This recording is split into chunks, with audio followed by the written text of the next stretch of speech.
보인고등학교 기말고사 총평 그리고 분석 영상입니다. 저는 송파다운에서 보인고등학교 영어를 전담하고 있습니다. 영어 강사 홍형근입니다.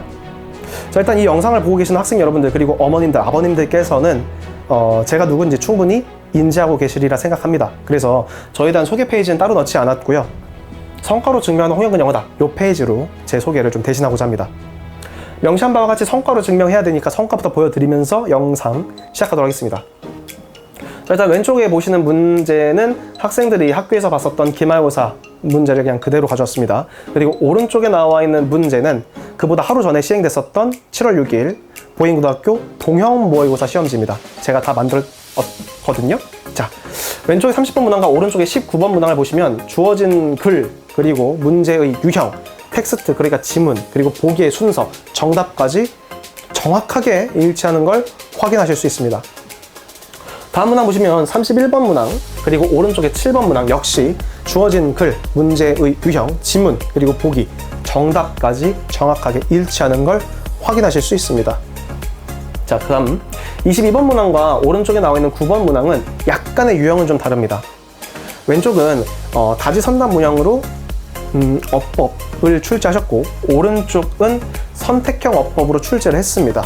다만 왼쪽에 나와 있는 보기 3번과 오른쪽에 나와 있는 보기 B번을 보시면 왼쪽 22번은 어법상 틀린 것이기 때문에 보기 3번 offered가 틀리고 offering으로 바꾸셔야 되거든요. 자, 오른쪽에 9번 B에 보면 제가 명확하게 offered는 안 된다, offering이 정답이다 라고 학생들에게 직보 때 언급한 바 있습니다.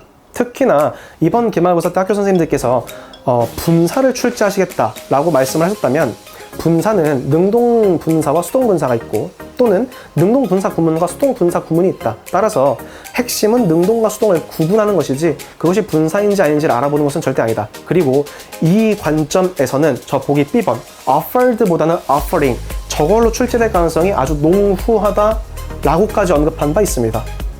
마찬가지로 22번 문항의 보기 5번과 그리고 9번 문항의 보기 10번 또한 똑같이 출제된 것도 확인하실 수 있습니다. 이 세 문제를 포함을 해서 제가 7주 동안 진행했었던 수업과 배부했었던 과제 내용들을 전부 다 고려를 한다면 딱 한 문제의 보기 한 개만을 제외를 하고 전부 다 제가 언급하고 배부했었던 문제에서 출제가 되었습니다. 아주 적중률이 높았었던 기말고사입니다. 다만 제가 적중률이 높다라는 것이 제 실력이 좋다라는 것을 마냥 자랑하고자 하는 것이 아니라요. 이게 보인고등학교가 아니라면 이 정도의 적중률이 나오지 못했을 겁니다. 자, 이 부분에 대해서 지금부터 분석 시작하도록 하겠습니다. 총평은 풀이 수능이다. 그러니까 우측에 보시면 출제될 지문의 내용을 알고 보는 그저 수능일 뿐이다. 자, 왼쪽 보시면 수능을 정확하게 답습하고 또 계승하고 있는 시험이다 라고 제가 명시해 두었습니다. 연초부터 계속해서 말씀드렸거든요. 보인고등학교는 수능을 정확하게 답습하고 있고 또 계승하고 있다. 따라서 수능 스타일로 공부를 해야지 언제까지 주어를 찾고 동사를 찾고 있는 그러한 행위로는 절대 이 시험을 온전하게 올바르게 대비할 수 없다라고까지 말씀을 드린 바 있습니다. 자, 첫 번째, 각 지문별로 출제해야 할 유형을 정확하게 출제해주고 계십니다. 다시 말씀을 드리면 특정 지문을 학생들이 올바르게 그리고 온전하게 공부를 했다면 그 부분을 체크하고자 할 때 반드시 삽입 유형으로 출제를 해야 하는 지문들이 있거든요. 그런데 대부분의 학교들은 그렇게 출제하지 않습니다. 예컨대 삽입 유형으로 출제해야 할 지문을 조금은 그 질적으로 떨어진다거나 혹은 조금 가치가 낮은 일치불일치 내용에 대해서 정확하게 파악했는지 와 같은 그런 유형으로 출제를 하는 학교들도 덜어 있거든요. 자, 그런데 보인고등학교는 그렇지 않습니다. 보인고등학교는 삽입으로 출제해야 하는 지문은 정확하게 삽입으로 출제를 합니다. 빈칸으로 출제해야 될 지문은 정확하게 빈칸으로 출제를 하고 어법으로 출제할 만한 지문이라면 반드시 어법으로 출제를 해 주십니다. 이게 제가 아주 월등하게 높은 적중률을 가지고 올 수 있었던 근거입니다. 자, 두 번째는 수능 출제 원리를 지문에 정확히 적용하고 있습니다. 예컨대 특정 지문에서 단어는 좀 다를지언정 정확하게 똑같은 문장이 2개 이상 있는 지문이 있다라고 한번 생각해 볼게요. 그러면 그 지문은 반드시 빈칸 추론으로 출제를 해주셔야 됩니다. 그리고 보인고등학교는 빈칸으로 출제를 하고 있습니다. 만약에 특정 지문에 연결어가 있고 그 연결어가 만약에 역접으로 쓰였다면 그 연결어를 기점으로 연결어가 포함되어 있는 문장을 삽입 유형으로 출제를 해주셔야 그 지문을 온전하게 이해하고 있는지를 체크할 수 있습니다. 그리고 보인고등학교는 그렇게 출제를 하고 계십니다. 앞으로 넘어가서 조금 자세하게 보여드리면 자, 30번 문항 볼게요. 30번 문항은 however, this misconception으로 주어진 글이 제시되어 있습니다. 저 문항은 however라는 저 연결어로 푸는 것이 맞습니다. 그리고 however는 역접 또는 대조로 쓰이는데 그 뒤에 나와 있는 this misconception이라는 단어를 통해서 저 however는 역접이고 역접이기 때문에 지문 전체를 봤을 때 저게 들어가는 부분부터 글의 색깔이 바뀌게 되어 있습니다. 따라서 저게 역접으로 쓰였다를 공부했다면 저것밖에 출제할 수가 없습니다. 자, 31번 문항도 볼게요. 31번 문항은 humans, however, 똑같이 however가 들어가 있긴 합니다. 다만 저기서는 however가 중요한 것이 아니라 그 뒤에 나와 있는 these novel factors라는 한정사가 중요합니다.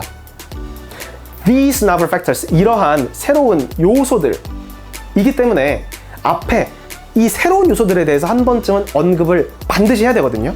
자, 보기 4번 보면은 novel events such as actions taken by로 나와 있습니다. 저 부분이 언급되어야만 그 뒤에 these novel factors로 시작하는 그 문장이 들어올 수 있습니다. 아주 정확하게 한정사는 한정사대로, 그리고 연결은 연결어대로, 그리고 그것들을 아주 잘 물어볼 수 있는 유형인 삽입 유형으로 출제를 하는 보인고등학교 아주 예술적인 문제들을 보실 수 있습니다. 자, 이렇게 보인고등학교는 수능 출제 원리를 지문에 정확하게 적용을 하면서 수능을 아주 정확하게 답습하고 있고 또 계승하고 있습니다. 따라서 보인고등학교 내신을 아주 온전하게 완벽하게 대비를 하려면 수능을 가르치는 강사의 강의를 들으셔야 합니다. 자, 그게 바로 접니다. 죄송합니다. 자, 따라서 자, 요약하겠습니다. 보인고등학교 내신은 이번 난이도는 좀 높았습니다. 상에서 최상이었었고 출제될 지문의 내용을 알고는 있지만 어쨌든 간에 수능을 보는 것과 마찬가지로 굉장히 어려운 시험이었다. 따라서 보인고등학교는 방학기간 영어 등한시 하시면 절대 안 되고 수능 영어 학습을 반드시 수강하시고 공부를 하시고 학습을 하셔야 한다는 점을 제가 두었습니다. 여기서 말하는 수능 유형의 학습이라는 것은 자, 적어둔 것과 같이 각 유형별 출제 원리와 그리고 유형별 풀이법을 정확하게 배우고 익히고 체화하는 수준까지를 말합니다.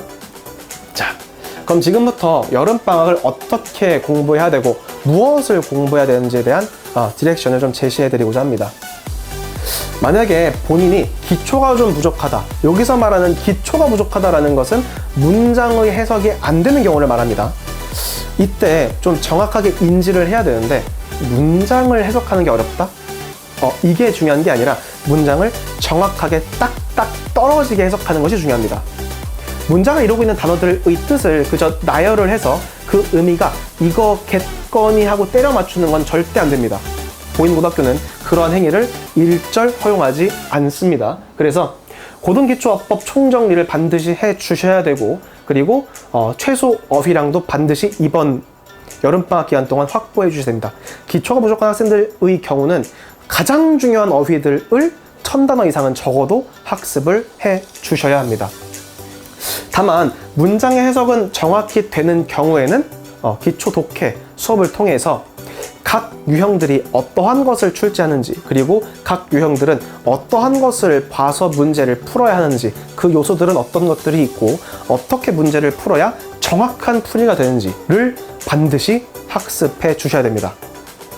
자, 오른쪽 내신 1등급과 2등급 학생들 같은 경우는 수능 학습을 지금부터 바로 진입해 주셔야 됩니다. 영어는 무조건 고2 때 끝내야 합니다. 고3 올라가면 영어 공부할 시간이 아예 없습니다. 국어, 수학, 그리고 탐구 공부하셔야 되거든요.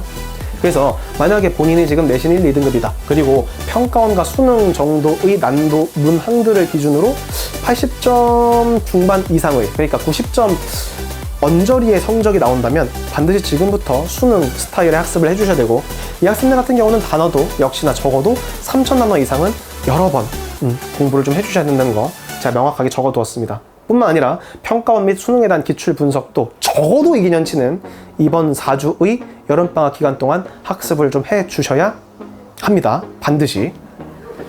자, 이렇게 여름방학 특강에 대해서 준비를 했습니다.